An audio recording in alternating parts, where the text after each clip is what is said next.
அது ஒரு முழுக்க கல்குவாரி.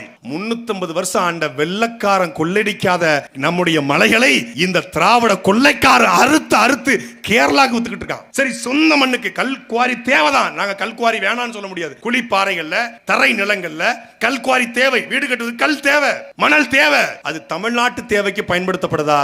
இங்கிருந்து லாரி லாரியாக கேரளாவுக்கு போகுது. இவன் கேரளாக்கு லாரில கல் அனுப்புறான், அவன் குப்பை அனுப்புறான், அவன் கல்ல கொண்டு போய் கொட்ட அவன் தெருநாயை கொண்டு விட்டுக்கிட்டு இருக்கான். அவனுக்கு தெரிஞ்சிருச்சு, தெருநாயை பூரா கொண்டு இறக்கி விட்டு போயிருவான். ஏன்னா இந்த நாடை யார் ஆண்டுகிட்டு இருக்கான்னு நமக்கு தெரியுது. மொத்த தெருநாயும் கொண்டு போய் குன்னூர், கோத்தகிரி, கூடலூர் பூரா இறக்கி விட்டான். தமிழ்நாட்டில் இவ்வளவு தெருநாய் இருக்கிறது காரணம் கேரள அரசு. கல்குவாரிகளை முறையாக நடத்த, சரியாக நடத்த கல்குவாரி முதலாளிகள் தயாரா இருந்தாலும் நீ இல்லீகல் நடத்து. இல்லீகல் நடத்தி எனக்கு ஏக்கருக்கு 5 லட்சம் கொடு. கேட்கறது யார் தெரியுமில்ல?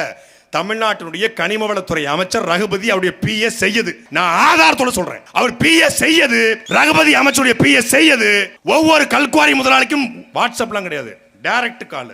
ரெக்கார்ட் இருக்கேன், ரெக்கார்டு வச்சிருக்கேன். சும்மா நான் ஒண்ணு இந்த விசில் அடிச்சா குஞ்சு கிடையாது. சீமான் தம்பி ஆதாரத்தோட பேசுவேன். போனை போட்டு ஒவ்வொரு முதலாளிக்கும் ஏக்கருக்கு 5 லட்சம். ஒரு கல்குவாரி 10 ல இருந்து 20 ஏக்கர் இல்லாம செய்ய முடியாது. அப்ப ஏக்கருக்கு ஒரு கல்குவாரிக்கு 50 லட்சம். 50 லட்சம் எதுக்குள்ள? இந்த பிப்ரவரி மாதத்துல கொடுக்கணும். எதுக்கு? தேர்தல் நிதி.